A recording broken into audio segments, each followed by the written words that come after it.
හයි කොහොමද ඔයාලට? ඔන්න හුඟ දවසකින් මං ඔයාලව බලන්න ආවා. ඉතින් අද අරන් ආවේ ඔයාලට ලස්සන ස්ක්‍රන්චි එකක් මහන්නේ කොහොමද කියලා. පුංචි ස්වයන් රැකියාවක් විදියට පුංචි මුදලක්වත් වියදම් වෙන්නේ නැතුව අපිට ස්ක්‍රන්ච් ටිකක් මහලා විකුණන්න පුළුවන්. ස්වයන් රැකියාවක් විදියට ගෘහණියකට නැත්තම් ගෙදර ඉන්න හරි එතකොට අධ්‍යාපනය ලබන කෙනෙක්ට හරි අමතර ආදායමක් විදියට ගොඩාක්ම වැදගත් දෙයක් තමයි අද මම මේ අරන් ආවේ. බලන්නකො මේ ස්ක්‍රන්ච් එක මහන්නේ කොහොමද කියලා. මේකට මම මේ වගේ ලිනන් රෙදි කෑල්ලක් තමයි යොදාගත්තේ. අඟල් 4ක් පළල අඟල් 30ක් දිග රෙදි කෑට්ටසක් තමයි මම මේකට යොදාගත්තේ. හරිද?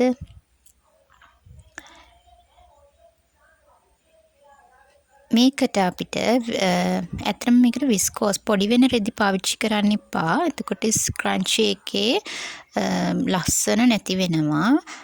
විස්කෝස් ලිනන් වගේ දේවල් මේවට යොදාගන්නේ නැහැ. හරිද? ඊට පස්සේ මේ රෙදි කොටසේ දිග පැත්තෙන් කොටස් දෙක එකතු කරලා අපි මහ ගන්න ඕන. මේක අතී මහ ගන්නත් පුළුවනි, මැෂින් එකේ මහ ගන්නත් පුළුවනි. ඔයාලා කැමති විදියකට. ඊට පස්සේ මේ විදියට මහගෙන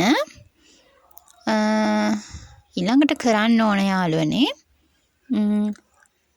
මෙන්න මේ විදිහට. හරිද? මේ කොටස් දෙක මෙන්න මේ වීඩියෝ එකේ තියෙන විදිහට. හරිද? ඔයාලා මේක මහ ගන්න ඕන පුංචි හිඩසක් තියෙන විදිහට. ඉතුරු කරගන්න ඕන මොකද අපිට මේකට ඉලාස්ටික් එකක් දාන්න ඕන නිසා. හරිද? මම අර වෙලාවෙ කිව්වා මේ ස්ක්‍රන්චි මහන එකට අපිට ලිනන් එතකොට සැටින් රෙදි, වැලන්ටිනා වගේ රෙදි පාවිච්චි කරන්න පුළුවනි. ඔය විස්කෝස් වගේ දේවල් පාවිච්චි කරන්න එපා. ඒව පොඩි වෙනවා. හරිද? මේකෙදි මේ මැද කොටස් දෙක නවලා ඊට පස්සේ කොටස් දෙකනේ මහන්න ඕන. ඒ වගේම මැද කොටස අහුවෙන්න නැති වෙන විදියට තමයි අපි මහ ගන්නත් ඕන. හරිද? ඊළඟට දැන් අපි මේ මහගෙන ඉවරයි. පුංචි කොටසක් ඉතුරු කරානේ අපි පේස් ඉලාස්ටික් එක දාන්න. ඉලාස්ටික් වලට අපිට බේබි ඉලාස්ටික් එක හරි අඟල් කාලේ ඉලාස්ටික් එක හරි අපිට යොදා ගන්න පුළුවනි මේකට. මම අද යොදාගෙන තියෙන්නේ බේබි ඉලාස්ටික් එක. හරිද? බේබි ඉලාස්ටික් එක මේ විදියට ඇල්පෙනෙත්තක් පාවිච්චි කරලා අපි මේ රෙදි කොටස ඇතුලෙන් යවා ගන්නවා. යවාගෙන ඉවර වෙලා ඊට පස්සේ අපි මේකට ගැටයක් ගහ ගන්න පුළුවනි. අවසාන ඉලාස්ටික් කෑලි දෙක එකතු කරලා. හරිද?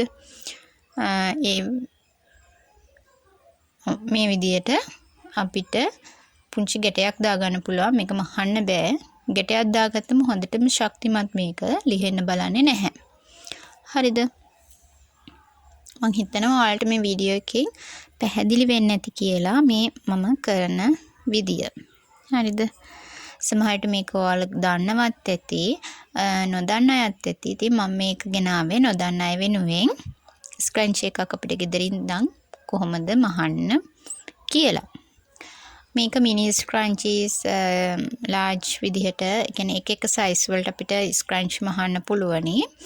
ඒ ගැනත් මම පොඩි වීඩියෝ එකක් අරන් එන්නම්. හරිද? මෙන්න මේ විදිහට අපිට ස්ක්‍රන්ච් එක ඉවර කරගන්න පුළුවන්. ඊට පස්සේ අපි පොඩි හිඩස්සක් තියුවනේ අපි මේ ඉතුරු කරලා ඉලාස්ටික් එක දාන්න. අන්න ඒක ඇතුළට නවලා ඉදි කට්ටෙන් මහ ගන්න ඕන. හරිද?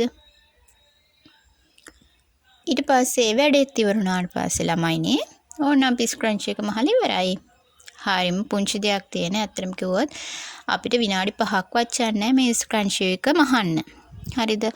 ඔයාලා කියයි මැෂින් එකක් නෑ මට. එහෙම කියලා මැෂින් අවශ්‍ය නෑ. අපිට අතේ වුණත් මේක මහන්න පුළුවනි. හරියම ලේසි. හරිද? ඔය රෙදි මහන අයගෙන් ඉතුරු වෙන රෙදි කෑලි ඉල්ල ගන්න පුළුවන් නම් ඔයාලට මේ වැඩේ ගෙදරින්ම කරන්න ලේසි. පොඩි හරි වියදමක් යන්නේ ඔයාලට. ඒ නිසා ඔයාලා try කරලා බලන්න මේ වගේ ස්ක්‍රන්ච් ටිකක් මහලා අලෙවි කරන්න. ඇත්තටම මේක වෙළඳ පොලේ එක මිල ගණන් වලට තියෙනවා. ඉතින් මං කියන්නේ ඔයාලටත් try කරලා බලන්න. ආයෙ වීඩියෝ එකකින් හමු